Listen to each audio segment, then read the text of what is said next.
You're listening to the Mother to Baby podcast, medications and more during pregnancy and breastfeeding. Ask the experts with your host, genetic counselor and mom of four, Chris Stallman.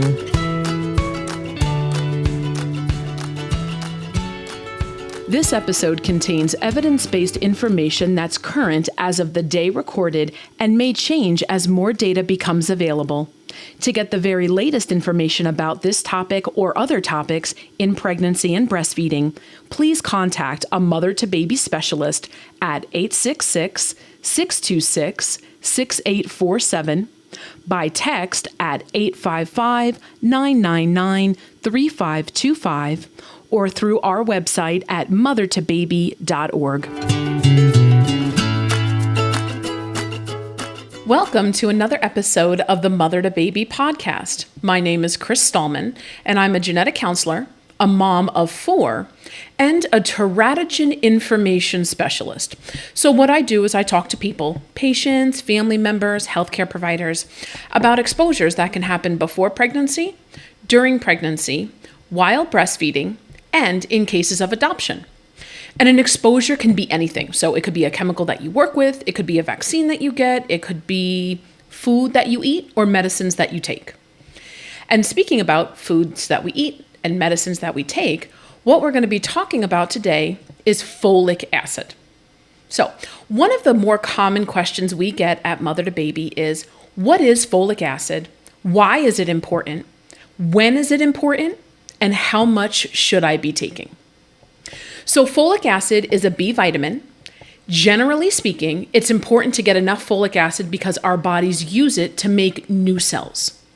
When we think about getting pregnant or being pregnant, when a fetus is developing during early pregnancy, folic acid helps form the neural tube. So the neural tube is the part of the body that helps form the early brain and spine.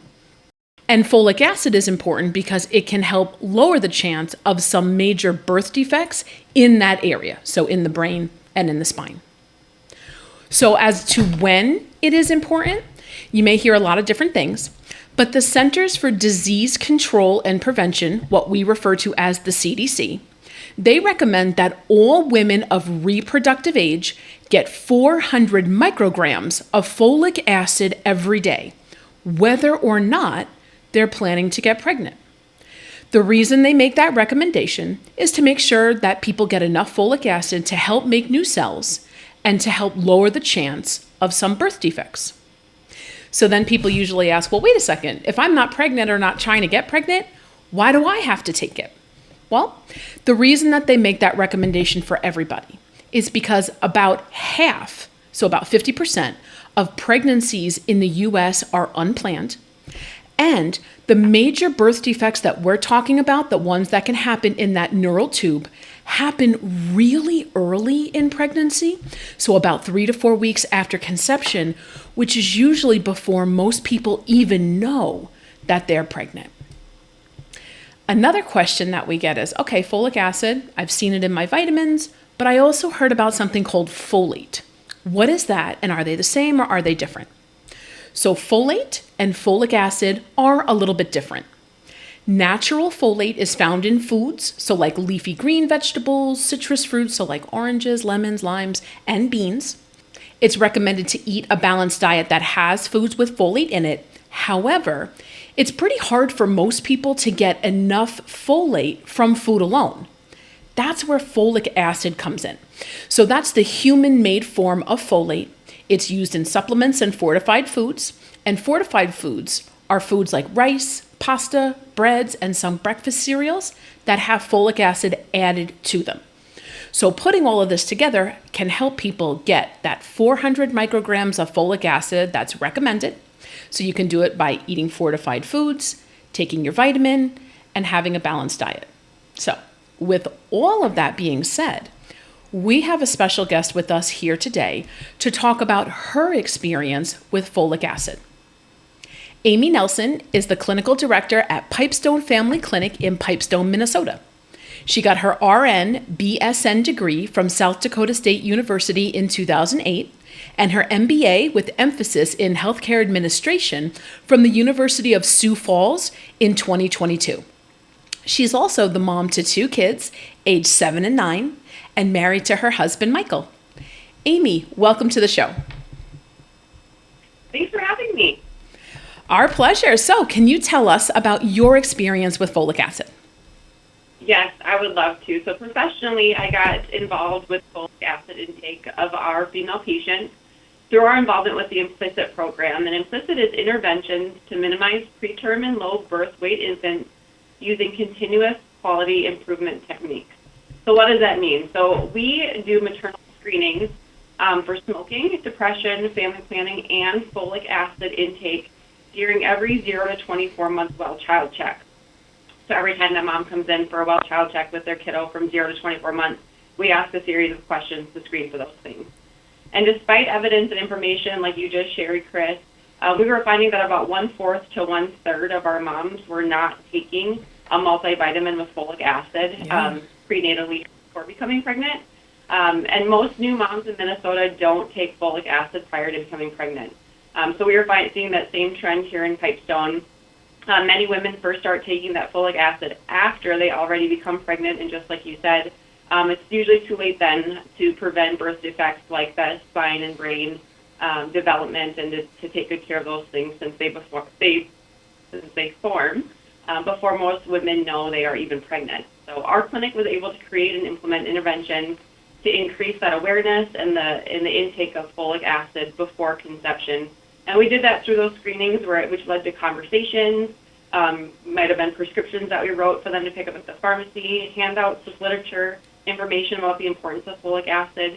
And we were even able to get a stock of some multivitamins with folic acid to provide the moms on the spot at the time of the visit. That's awesome. So what are some of the biggest challenges faced by the communities that the IMPLICIT program serves? I know you mentioned, folks didn't have the information, weren't taking the supplements. What are some of the other challenges? Yeah, so as moms, I'm assuming you can probably relate that so often we make sure that everybody in our lives is taken care of except for ourselves, and we don't make ourselves a priority. So including these important screenings during the well baby visit, IMPLICIT reaches moms where they're at that time of the visit and what they need in that moment as well. So oftentimes we're able to meet what they need with even no extra visit, or having them come back to our facility, we can meet them at that time of care. Mental health is also very important and can sometimes be underutilized or even less available in a rural setting. So I know through our experience with the IMPLICIT and the screenings, for instance, we had a mom who we screened during the well baby visit, and screened high for a likelihood of postpartum depression that otherwise, if we hadn't asked the questions and gotten her feedback, may have gone undetected and unnoticed. And through that, we were able to identify the issues and get a warm handoff with a healthcare provider that could best manage her mental health, and just really speaks to the program and the tools that we can give moms to be their best. I think that's such an excellent point, that the mental health piece should never, ever be minimized or overlooked. But this is the part of it sometimes that people don't realize, like you said, taking care of everybody else. But let's say that, you're not even able to take care of other people. You're not feeling great. You're not doing great. These things that sometimes we think about as extras, right? I definitely have to get up in the morning, but do I remember to take my vitamin? And when you're not feeling your best, or when you're having, any type of issues going on with mental health, it's so easy to be like, yeah, okay, I'll do it later, or I can't be bothered, or you forget, or you get distracted from it. And I'm so grateful that people are realizing that that's part of the picture. So it's not that, sometimes it's not about not knowing or not about not having. It's just, here's where I am and I'm not able to make it work. So I'm glad to see that it's kind of taking a broader view of the picture and how to get folks the things that they need. Yeah, everything is related. Every piece of healthcare, everything influences another piece. So it all goes hand in hand, and I agree that it's just the utmost importance that we take these interventions and the screenings to be able to identify those things that otherwise at a surface level we might not even be aware of. Absolutely. I remember years ago with my first pregnancy, I didn't even think about folic acid. I'm not even sure I knew much about it. I was a pretty young mom first time around, and it never even occurred to me. And, we didn't have any issues. And I remember the next time I was pregnant, the doctor was like, make sure that you get your folic acid, and here's how you get it and stuff like that. Have you had any personal experiences? We know you're a mom of 2 with folic acid any time before, during, or after your pregnancies? Yeah, so you had talked about how 50% of pregnancies are a surprise, and that was the case for my husband and I. We were very excited when we had children, but came unplanned for the most part, and so it really highlighted for me the importance of onboarding folic acid before you get pregnant, and in that pre-planning, and it just should be a part of every woman's health and self-care at a childbearing age. And so there's a lot of fears and excitement and joys and worries that come along with being mom-to-be, that worrying about the risks of brain and spine development as a result of not taking a multivitamin with folic acid shouldn't have to be one of them. I agree. And so important to remember that, folks are out there doing the very best they can. So things happen, and, talk with your healthcare provider, and they can go over what would be best for you. But, folks are really trying hard out there, and we appreciate that. And we appreciate you and the IMPLICIT program, and trying to make sure that the outcomes are as good as they can be. So Amy, do you have any experiences with how people are reacting to the IMPLICIT program? Yeah, so we were a little concerned at first because there are a lot of well child checks between 0 and 24 months of age that are recommended. So we knew that we would be rescreening moms over and over and over again. So we were trying to be proactive about some reluctance maybe on the part of the mom for wanting to do so many screenings. But we have had nothing but positive outcomes and positive results and feedback from the moms, just really feeling like they were taken care of in that visit when they weren't even really expecting it, when they were just expecting their baby to be taken care of, that they were taken care of too. So it's been very positively received and been a very, very good thing for our clinic and our community as a whole. That's such an awesome thing. I go to the pediatrician, and it's about the kids, obviously, right? That's what you think. How cool that people are feeling that additional support for themselves. Because honestly, in my opinion, very biased, I'm going to just say that up front, I think that parents, and a lot of times moms especially, need all the support that they can get. All of us as human beings need all the support as we can get, and moms are no exception. Yeah, and I think sometimes support just comes in the form of reassurance and that you're doing a great job. And every mom is doing the very best that she can, and that's sometimes just what we need to hear and what we need to know and be reaffirmed. I agree. I could not agree more. That's so awesome. Did you hear that, moms and dads and family members and everybody who's taking care of each other? You all are doing the very best that you can. So keep up the good work. And Amy, before you go, what is a final thought you'd like to leave our audience with? Yeah, sure. So as a healthcare provider and a mom, I can't stress enough how crucial daily folic intake is for future babies' development. Daily folic acid intake, like I said, is part of self-care. And when we empower and equip moms with the tools they need to succeed, anything is possible. That's so awesome.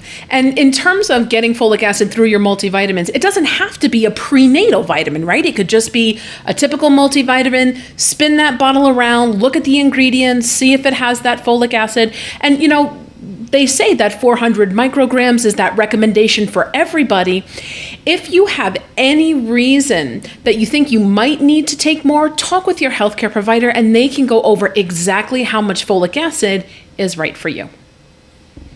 Amy, thanks so much for being on the show. Very, very good information for us today. We really appreciate it. Thanks for having me. And that's going to do it for this episode of the MotherToBaby podcast. Be sure to hit the subscribe button. That way you never miss a new episode. And always feel free to go back and listen to some of our older episodes as well.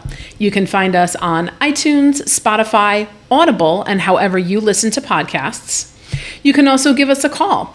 MotherToBaby can be reached at 866-626-6847.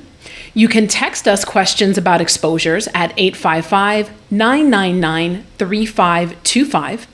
You can visit our website at MotherToBaby.org. There, you can chat with a specialist. You can send us an email.